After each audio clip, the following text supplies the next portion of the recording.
Tolong jawab, Ranti ini siapa? Kenapa dia ngirim pesan padamu begitu mesra? Irma menahan amarah yang begitu menyesakkan dadanya. Manakala tanpa sengaja ia membaca pesan masuk di gawai suaminya. Bukan kali pertama Denny mengkhianati Irma, namun rasa sesak yang ia rasakan kini semakin menjadi-jadi dikarenakan Irma tengah mengandung 9 bulan buah cintanya dengan Denny, pria yang menikahinya 2 tahun yang lalu. Ranti itu mantan pacarku, emangnya kenapa? Baguslah kalau kamu sudah tahu. Aku gak perlu repot-repot buat sembunyi-sembunyi dari kamu, ucap Denny enteng sambil memilah kemeja yang akan dia kenakan. Ya Allah Mas, tega kamu. Kalau saja kedua orang tuaku masih hidup, tentu saja aku akan memintamu untuk mengembalikan aku pada orang tuaku.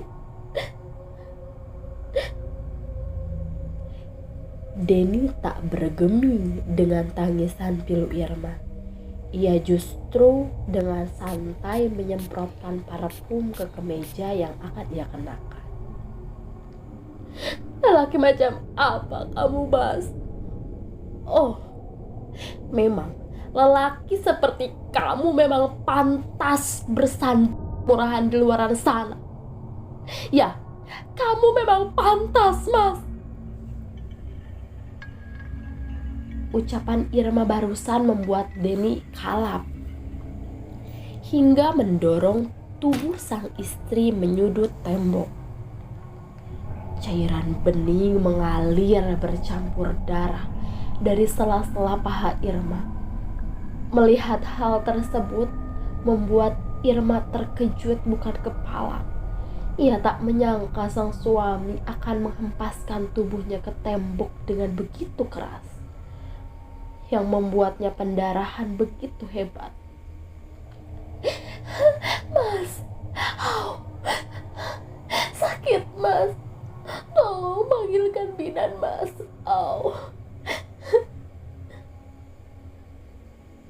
Rintih Irma lemah. Netranya memelas menatap sang suami yang tengah dilanda murka. Melihat keadaan sang istri yang terluka, lemas dan tak juga membuat Denny bergeming, ia justru mengambil gawai dan menelpon wanita lain yang tengah menunggunya di suatu tempat. Halo. Setelah memanaskan motor, Denny terlihat merapikan rambutnya yang klimis di spion. Cintanya kepada sang istri telah mati, hingga membuat Denny tak memperdulikan apapun yang tengah terjadi pada calon bayi dan istrinya di dalam rumah. Dengan hati berbunga, Denny bersiuh riang sepanjang perjalanan. Ia tak sabar menantikan pertemuannya dengan sang mantan kekasih yakni Ranti. Pernikahan Denny dengan Irma memanglah bukan berdasarkan rasa cinta. Ayah Irma telah lama bersahabat dengan ayah Denny. Setelah kepergian sang ibu, hanya Irma lah yang merawat sang ayah seorang diri. Persahabatan yang terjalin erat membuat ayah Irma meminta anaknya menemui Pak Kanta, yakni ayahnya Denny. Ayah Irma meminta sang anak mengabarkan kondisinya yang tengah sakit keras. Tak berselang lama, keluarga Kanta menjenguk ayah Irma. Sebelum menghembuskan nafas terakhirnya, ayah Irma berpesan pada Pak Kanta agar mau merawat Irma selayaknya anak sendiri. Kanta, tolong jaga Irma. Perlakukanlah dia seperti anakku sendiri. Ucap ayah Irma sebelum akhirnya pergi untuk selama-lamanya. Pak Kanta pun menepati amanah sahabatnya. Ia memboyong Irma ke rumahnya dan menganggap Irma seperti anaknya sendiri. Sedangkan perlakuan tak menyenangkan kerap kali Irma dapatkan dari Bu Kanta. Kehadiran Irma di rumah itu seolah membuat Bu Kanta merasa terbebani.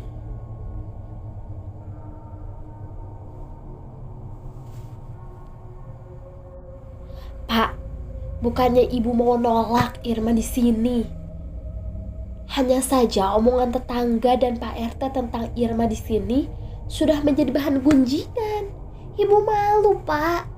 Kalau kehadiran Irma di sini dianggap sebagai istri barunya Bapak.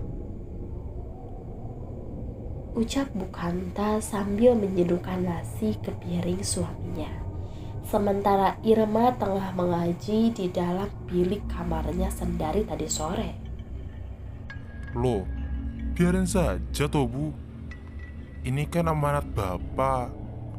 Lagian, Bapak kan sudah janji sama si Nyoto buat anggap Irma seperti anak kita sendiri. Ucap Pak Kanta sambil menyeruput teh hangat di meja makan.